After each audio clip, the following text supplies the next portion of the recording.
Retornando às relações entre a intermediação financeira e as contas externas, é disso que nós estamos tratando, avaliando as vantagens e desvantagens de uma economia estar integrada internacionalmente e compreendendo as formas como esse processo se dá. Então, um passo além daquilo que nós vimos até aqui é compreender que, de um lado, uma empresa, quando ela está se financiando, ela capta recursos junto ao mercado e esses recursos podem ser captados internamente ou externamente. E isso fica registrado no balanço de pagamentos. Comecemos olhando estilizadamente o balanço de uma empresa, né, que é um dado de estoque. O ativo dessa empresa registra os direitos de propriedade. Então, essa empresa tem recursos em caixa, tem estoques de matérias-primas ou estoque de produtos acabados, possui investimentos. Investimentos aqui tem a natureza financeira, né? Ela pode ter ações, títulos, né, de empresas controladas, coligadas ou de outros investimentos quaisquer. E possui o seu imobilizado, que é a sua parte física, suas máquinas, seus equipamentos, seus terrenos, dentre outros itens, né, que compõem o ativo, fazendo uma visão geral estilizada. O passivo é a origem dos recursos, né? Tem o passivo e tem o patrimônio líquido, o capital da empresa. Então, lá no passivo nós vamos localizar, por exemplo, compromissos em geral, né? Dentre eles, né, as dívidas que são contraídas junto aos bancos. Então, uma forma de uma empresa viabilizar suas atividades é por meio de empréstimos bancários ou por meio de empréstimos no mercado de dívida, no mercado de capitais, emitindo títulos. Por sua vez, essa empresa possui o capital próprio dos seus acionistas e os lucros acumulados e também pode emitir, ampliar sua base de capital e captar novos sócios. Numa economia fechada, os empréstimos bancários vão se realizar somente com recursos de dentro da economia. A captação por meio da emissão de títulos é somente no mercado doméstico. A captação de sócios também se dá somente no mercado doméstico. Numa economia financeiramente aberta, como nós vimos, essa empresa pode captar recursos no mercado internacional ou no mercado doméstico, né, com não residentes comprando esses títulos dentro da economia em questão. Da mesma forma, investidores, pessoas físicas, pessoas jurídicas, podem ir lá fora tomar recursos emprestados e podem comprar e investir adquirindo ações, títulos de dívida lá fora. E isso está registrado no balanço de pagamentos. Aí nós olhamos, lembrando que o balanço de pagamentos tem uma primeira conta, né, que é a transações correntes. Ali eu estou registrando a venda de mercadorias, serviços, compra e venda de mercadorias, serviços, as rendas, né? A conta capital e financeira, em que eu tenho de um lado a conta capital, né, que é a transferência permanente de bens não financeiros não transacionáveis, né? Então, por exemplo, imóveis, cessão de tecnologia, que são bens não financeiros, um imóvel, um apartamento, ou bens não transacionáveis necessariamente, que é uma tecnologia, um passe de jogador de futebol. Além disso, temos lá erros e omissões que eu não acrescentei aqui. E temos a conta financeira, porque a conta financeira envolve adquirir ações, né, mais do que 10% das ações com direito a voto fora da economia, isso é um investimento direto, tem um investimento direto no exterior, e de não residentes no país. Da mesma forma, o investimento em carteira, que pode ser adquirir ações, né, ações preferenciais, que são preferenciais na distribuição de dividendos, mas não no voto, né, ou menos do que 10% das ações ordinárias, né, por exemplo. E títulos de dívida. Nós temos as operações em derivativos, né, realizado no mercado doméstico ou internacionalmente, com residentes e não residentes, e outros investimentos, em que basicamente nós temos empréstimos aqui, dentre outras transações. Pois bem, se uma empresa, voltemos para o balanço ali, realizar um empréstimo internacional, um banco internacional, este fluxo, esta operação, vai ser registrada ali em empréstimos bancários com o subitem de outros investimentos no balanço de pagamentos. Se esta empresa emite títulos de dívida no mercado internacional, né, essa emissão vai estar lá em investimentos em carteira, renda fixa, por exemplo. Se essa empresa vende ações, 1% do seu capital, por exemplo, de ações ordinárias, isso é adquirido por um não residente, isso vai estar em investimento em carteira, renda variável. Se, por outro lado, essa venda é acima de 10% do capital ordinário da empresa, das ações ordinárias, isso aparece como investimento direto.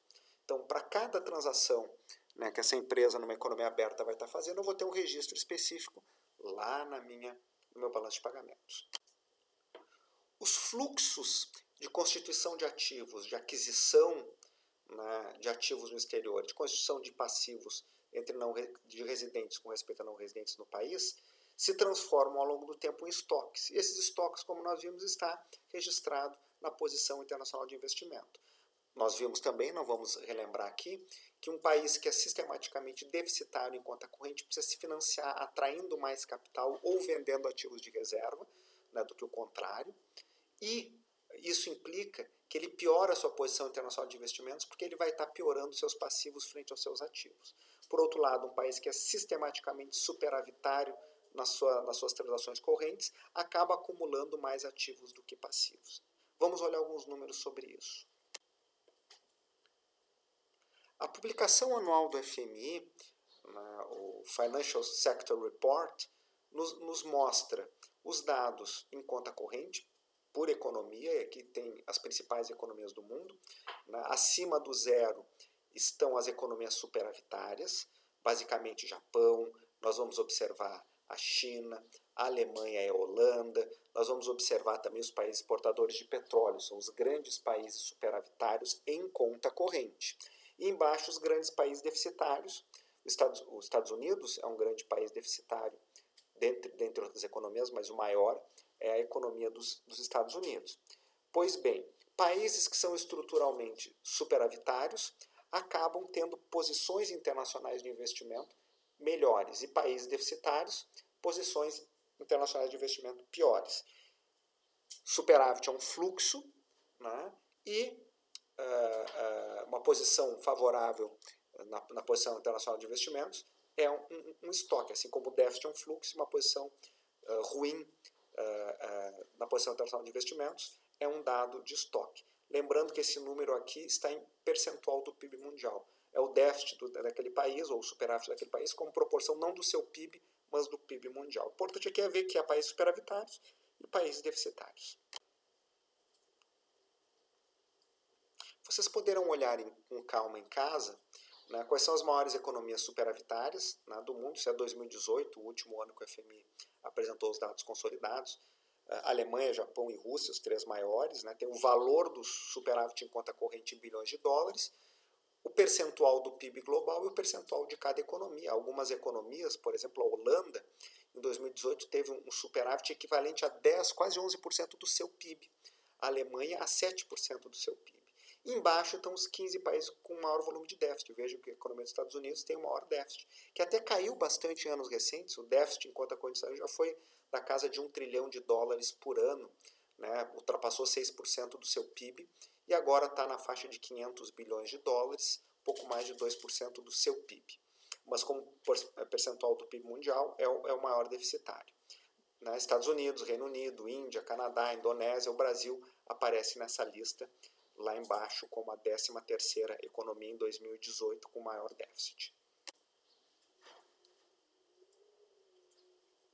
Aqui vocês olham, né, por grupos de países, os países emergentes em desenvolvimento, no gráfico esquerdo, os países avançados, momentos em que eles têm déficit, os momentos em que eles têm superávites, e dentre os países emergentes em desenvolvimento, nós vemos que os grandes credores, ou seja, os países que se tornam credores por terem superávites em conta corrente, são os exportadores de petróleo, né, principalmente, e a China.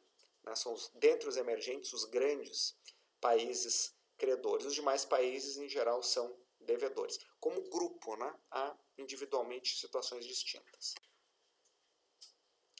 Como nós tínhamos dito, com o passar do tempo, países que têm superávites estruturais em conta corrente tornam-se credores do ponto de vista da posição internacional de investimento. O que é isso? É o total de ativos menos o total de passivos. O Japão é o país com a melhor posição internacional de investimento, 3 trilhões de dólares em 2018, que equivale a 3,6% do PIB mundial ou a 61% do seu próprio PIB. Né? E seguem as demais economias. Sempre lembrando que isso é um dado de estoque, não é um fluxo no ano. O fluxo no ano é lá no balanço de pagamentos, aqui é um estoque. E qual é o país com, né, o maior devedor líquido? Coloquemos assim, Estados Unidos, com quase 10 trilhões de dólares em 2018, algo que equivale a 11% do PIB global, ou quase metade da sua economia. Ou seja, para fazer uma brincadeira, se o mundo acabasse hoje, as famílias e empresas dos Estados Unidos possuem mais compromissos frente ao resto do mundo, passivos, do que ativos. Cada economia possui ativos e passivos frente ao resto do mundo, mas Estados Unidos está é o maior em termos de posição negativa, o Brasil é o quarto maior.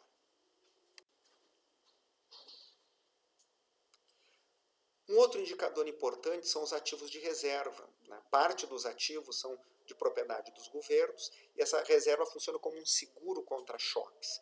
Aqui vocês têm o dado em reservas, a China é o país que tem o maior volume de reservas, o Brasil aparecia nessa lista em 2018 na quinta posição. Tem a reserva com respeito ao PIB, né?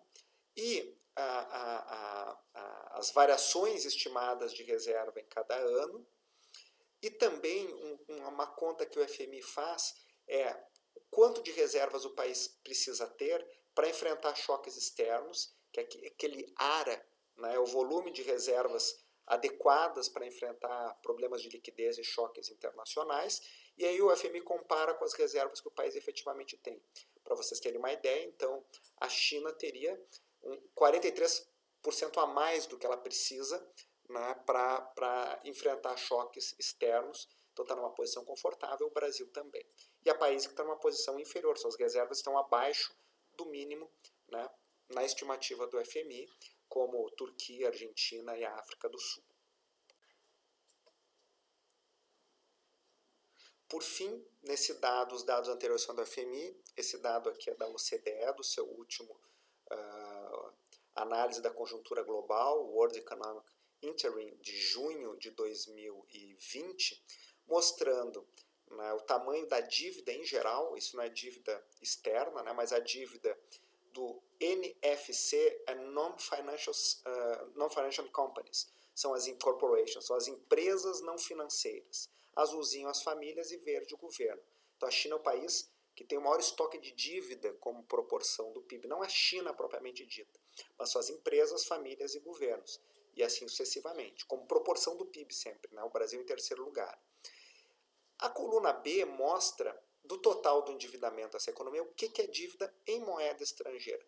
Né? Praticamente metade da dívida externa, da dívida chilena, das suas empresas, famílias e governos, é em moeda estrangeira. O Brasil tem uma baixa dívida, né? Pouco mais de 10%, assim como China e Índia. E depois nós temos ali o volume de reservas com proporção do PIB. Então notem que o Brasil, né, tem níveis de dívida relativamente elevados, mas é uma dívida com o mercado interno, na sua própria moeda, e não dívida internacional, o que reduz a nossa vulnerabilidade a choques externos. Tudo o mais constante.